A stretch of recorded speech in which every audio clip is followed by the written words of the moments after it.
সারা বাংলাদেশে যারা গুম হয়েছে, খুন হয়েছে, হত্যার শিকার হয়েছে, সবার বিচার আমাদেরকে নিশ্চিত করতে হবে। আপনারা কি এই ব্যাপারে একমত? সবাই এই হত্যাকারীর বিচার করার জন্য একমত? ইনশাল্লাহ আমরা বাংলাদেশের মাটিতে এই হত্যাকারীদের বিচার করব। প্রিয় ভাই বোনেরা, স্বৈরাচার বাংলাদেশের মাটি থেকে পালিয়ে গিয়েছে, কিন্তু এই যে যাবার আগে, পালিয়ে যাবার আগে যেই হত্যাগুলো সেই করেছে, শত শত হাজারো মানুষকে যে হত্যা করেছে। মালয়েশিয়ান প্রযুক্তিতে তৈরি অত্যাধুনিক cleaning machine modern vacuum cleaner যে কোনো ধরনের ধুলো ময়লাকে পরিষ্কার করে ঘরকে করে তুলুন চকচকে ও আকর্ষণীয়। Modem, brand of luxury. হাজারো লক্ষ মানুষকে যে জখম করেছে, হাজারো মানুষ যে পঙ্গুত্ব বরণ করেছে, এদের এই হত্যার জন্য, এই মানুষগুলোকে জখম করার জন্য যারা দায়ী, সেই মানুষগুলোকে অবশ্যই দেশের আইনে বিচার করতে হবে। অবশ্যই এই মানুষগুলো, এই হত্যার জন্য যারা দায়ী, তাদেরকে বিচারের আওতায় আনতে হবে। কারণ ধুলো ময়লা ও ক্ষতিকর ধূলিকণা থেকে নিমিষেই মুক্তি দেয় চৌধুরী এয়ার পিউরিফায়ার। এর শক্তিশালী সাকশন ঘরের কোনায় কোনায় লুকিয়ে থাকা সকল ধুলা টেনে ফিল্টার করে এবং বের করে আনে নির্মল ও স্বাস্থ্যকর হাওয়া।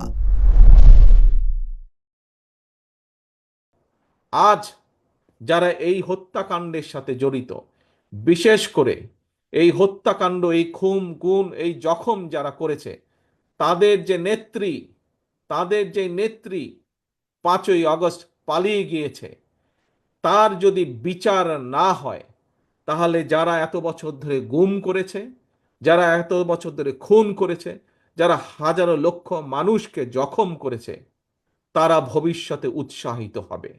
কাজে আসুন, আজকে আজকে আমাদের সকলকে ঐক্যবদ্ধ হয়ে দল মত নির্বিশেষে প্রতিটি গণতান্ত্রিকামী, প্রতিটি রাজনৈতিক কর্মী, গণতান্ত্রিকামী প্রতিটি রাজনৈতিক দল, আজকে আমাদেরকে একটি জায়গায় ঐক্যবদ্ধ থাকতে হবে। কি সেটি? এই যে পালিয়ে যাওয়া স্বৈরাচার, ভারতে যেই স্বৈরাচার পালিয়ে গিয়েছে, তাকে এই বিচারের আওতায় আনতে হবে। এই হত্যার জন্য, এই খুন গুমের জন্য, এই জখমের জন্য, হাজারো মানুষকে গুম করেছে, খুন করেছে, তার জন্য তার বিচার করতে হবে। তাকে কোনোভাবেই ছেড়ে দেওয়া যাবে না। এই হত্যার দায় দায়িত্ব তার, এই পালিয়ে যাওয়া স্বৈরাচারের, তার বিচার করতে হবে। আজকে আমরা দেখেছি মাসুদের কন্যা তার পিতার বিচার চেয়েছে আজকে এই হাজারো মানুষের সামনে। প্রিয় ভাই বোনেরা, আপনাদের সকলের কাছে আমার জিজ্ঞাসা, এই যে মাসুদের কন্যা তার পিতার বিচার চেয়েছে, আমরা কি পারবো না তার বিচার করার জন্য? আমরা কি ঐক্যবদ্ধ হতে পারবো না মাসুদের হত্যার বিচারকে নিশ্চিত করার জন্য? হাজারো যারা মাসুদ, সারা বাংলাদেশে যারা গুম হয়েছে, খুন হয়েছে, হত্যার শিকার হয়েছে, সবার বিচার আমাদেরকে নিশ্চিত করতে হবে। আপনারা কি এই ব্যাপারে একমত? সবাই এই হত্যাকারীর বিচার করার জন্য একমত? ইনশাল্লাহ আমরা বাংলাদেশের মাটিতে এই হত্যাকারীদের বিচার করব। তবে প্রিয় ভাই বোনেরা, এখানে আরেকটি বিষয় আছে। সময় কম, একটু পরে মাগরিবের আজান দিবে। আজ মাসুদ সহ হাজারো মানুষ যারা দেশের মানুষের অধিকারকে প্রতিষ্ঠিত করার জন্য নিজের জীবনকে উৎসর্গ করেছে, যারা চেয়েছিল বাংলাদেশে মানুষের অধিকার প্রতিষ্ঠিত হোক, সেটি রাজনৈতিক অধিকার হোক এবং সেটি অর্থনৈতিক অধিকার হোক, অর্থাৎ এই দেশের মানুষ যাতে সঠিকভাবে শিক্ষা পায়, এই দেশের মানুষ যাতে সঠিকভাবে চিকিৎসার সেবা পায়, এই দেশের মানুষ যাতে বিচারালয় সঠিকভাবে বিচার পায়, এই দেশের সন্তানেরা, এই দেশের যুবকেরা যাতে যখন কর্মসংস্থানের বিষয়ে আসবে, সময় আসবে, তখন যাতে তারা যাতে সঠিকভাবে কর্মসংস্থানের ব্যবস্থা করতে পারে, মানুষ যাতে রাস্তাঘাটে নিরাপদে চলতে পারে, মানুষ যাতে অ্যাক্সিডেন্টে, এই যে হামেশা অ্যাক্সিডেন্ট হয়ে বাসে ট্রাকে করে বহু মানুষ মারা যাচ্ছে, এটি যাতে গতিরোধ হয়। সর্বোপরি আসল যেই কথাটি, বাংলাদেশের মানুষ যেভাবে বাংলাদেশকে প্রত্যাশা করে, যেখানে আইনের শাসন থাকবে, যেখানে মানুষের কথা বলার অধিকার থাকবে, স্বাধীনতা থাকবে, যেখানে মানুষের স্বাধীনতা থাকবে নিজের মত প্রকাশের, এইরকম একটি বাংলাদেশের মানুষের প্রত্যাশা করেছে। শুধু যে বিগত 15 বছরে যারা গুম হয়েছে, খুন হয়েছে তারাই নয়, শুধু যে জুলাই আগস্ট মাসে যেই মানুষগুলো নিজের জীবন আত্মহতি দিয়েছেন শুধু তারাই নয়, 1971 সালে যারা জীবন বাজি রেখে যুদ্ধ করে দেশ স্বাধীন করেছেন সেই মুক্তিযোদ্ধা সহ, গণতন্ত্র রক্ষার যে মুক্তিযোদ্ধা তারা, এবং জুলাই আগস্ট মাসের যারা মুক্তিযোদ্ধা যারা শহীদ হয়েছে তারা সহ প্রতিটা মানুষ, আমরা চাই বাংলাদেশ এমন একটি দেশ হিসাবে আস্তে আস্তে ভবিষ্যতের দিকে এগোক, যেই দেশে মানুষের অধিকার থাকবে, যেই দেশে মানুষ তার মত প্রকাশ করার স্বাধীনতা থাকবে, যেই দেশের মানুষের নিরাপত্তা থাকবে, আইনের শাসন থাকবে। এইরকম একটি বাংলাদেশের প্রত্যাশা মানুষের কাছে। আসুন আজকে আমাদেরকে যদি মাসুদ সহ হাজারো মানুষ যারা শহীদ হয়েছে তাদের আত্মার যদি মর্যাদা দিতে হয়, তাদের এই আত্মহতির যদি মর্যাদা দিতে হয়, তাহলে এখন সময় এসেছে সামনের দিকে আমাদেরকে বাংলাদেশকে গড়ে তুলতে হবে। যারা শহীদ হয়েছে তারা যে কারণে জীবন আত্মহতি দিয়েছে, তাদের সেই প্রত্যাশা অনুযায়ী আমরা যারা আজ পেছনে রয়ে গিয়েছি, আমাদের সকলকে ঐক্যবদ্ধভাবে বাংলাদেশকে আজকে গড়ে তুলতে হবে। সেই বাংলাদেশকে, যেই বাংলাদেশের আশা আকাঙ্ক্ষা করেছিল মাসুদেরা, সেই বাংলাদেশকে, যেই বাংলাদেশকে আপনার সহ কোটি কোটি মানুষ আজ প্রত্যাশা করে, সেই বাংলাদেশকে আমাদের গড়ে তুলতে হবে। প্রিয় ভাই ও বোনেরা, আপনাদেরই মেয়ে দেশনেত্রী খালেদা জিয়া, আপনারা দেখেছেন দেশনেত্রী খালেদা জিয়া যখন আপনাদের দোয়ায় আল্লাহ রহমতে এই দেশ পরিচালনা করেছেন, কিভাবে চেষ্টা করেছেন বাংলাদেশের মানুষের কর্মসংস্থানের জন্য, কিভাবে চেষ্টা করেছেন এই দেশে যাতে মিল কারখানা তৈরি হয়, কিভাবে উনি চেষ্টা করেছেন কিভাবে এই দেশের সন্তানেরা যাতে লেখাপড়া করে, বিশেষ করে আমাদের মেয়েরা যাতে লেখাপড়া করতে পারে, বোনেরা যাতে লেখাপড়া করতে পারে, শিখতে পারে, সেই ব্যবস্থা করেছেন। প্রিয় ভাই বোনেরা, আপনারা দেখেছেন বিএনপির নেতৃত্বে শহীদ রাষ্ট্রপতি জিয়াউর রহমান যখন দেশ পরিচালনা করেছেন, আপনারা দেখেছেন কিভাবে কিভাবে দেশে খাল খননের মাধ্যমে এই দেশে কিভাবে খাদ্য উৎপাদন বৃদ্ধি করা হয়েছিল, কিভাবে দেখেছেন এই দেশে কলকারখানা তৈরি করা হয়েছিল, এই দেশে বহুদলীয় গণতন্ত্রকে প্রতিষ্ঠিত করা হয়েছিল। কাজেই আসেন, আমরা প্রতিবার দেখেছি যে যখনই আল্লাহর রহমতে বিএনপি দেশ পরিচালনার সুযোগ পায়, বিএনপি সেই পদক্ষেপগুলো গ্রহণ করে যার ফলে দেশ এগিয়ে যায়, যার ফলে দেশের মানুষ আস্তে আস্তে করে সমৃদ্ধির পথে এগিয়ে যায়। প্রিয় ভাই বোনেরা, আগামী দিনে যাতে বাংলাদেশ আবার বাংলাদেশের মানুষের প্রত্যাশা অনুযায়ী ধীরে ধীরে সামনের দিকে সমৃদ্ধির পথে এগিয়ে যেতে পারে, সেই জন্য আমরা 31 দফা বাস্তবায়নের প্রতিশ্রুতি দিয়েছি বাংলাদেশের মানুষের কাছে। সেই জন্য আমরা 31টি দফা তুলে ধরেছি।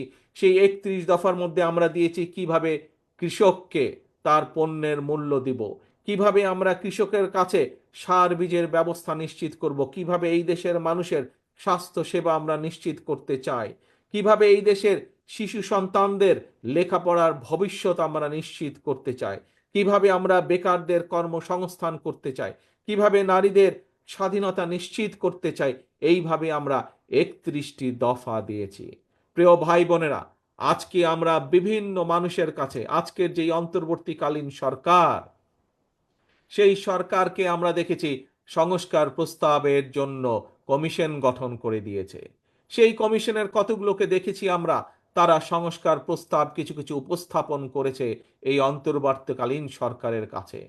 আজ যারা সরকার বা সংস্কার নিয়ে কথা বলছে, সরকারের ভেতরেই হোক সরকারের বাইরেই হোক, কিন্তু আজ থেকে প্রায় 2.5 বছর আগে আপনাদের এই প্রিয় দল বাংলাদেশ জাতীয়তাবাদী দল দেশের মানুষের কাছে দেশকে গঠনের জন্য, রাষ্ট্র কাঠামোকে মেরামতের জন্য আজ থেকে 2.5 বছর আগে এই দফাগুলো দিয়েছে, 31 দফা দিয়েছে বা সংস্কার প্রস্তাব দিয়েছে। আজকে থেকে 2.5 বছর আগে, যেই সময় স্বৈরাচার অস্ত্রের জোরে এই দেশের রাষ্ট্র ক্ষমতাকে ধরে রেখেছিল, সেই সময় বিএনপি ছাড়া আর কেউ কোনো সংস্কারের কথা বলেনি। আজ শুধুমাত্র এক বিএনপি বলেছিল। প্রিয় ভাই বোনেরা, কেন বিএনপি বলেছিল? কারণ বিএনপি দৃঢ়ভাবে বিশ্বাস করত যে এই স্বৈরাচার একদিন বিদায় হবে, এই স্বৈরাচার বাংলাদেশের মাটিতে বিদায় হবে, বাংলাদেশের মাটিতে এর পতন ঘটবে, এবং তখন দেশকে গড়ে তুলতে হবে, রাষ্ট্রকে গড়ে তুলতে হবে, জনগণকে সমৃদ্ধির পথে নিয়ে যেতে হবে। সেই জন্য আজ থেকে 2.5 বছর আগে বিএনপি 31 দফা উপস্থাপন করেছে জাতির সামনে। প্রিয় ভাই বোনেরা, আমরা স্বৈরাচারকে বিদায় করেছি।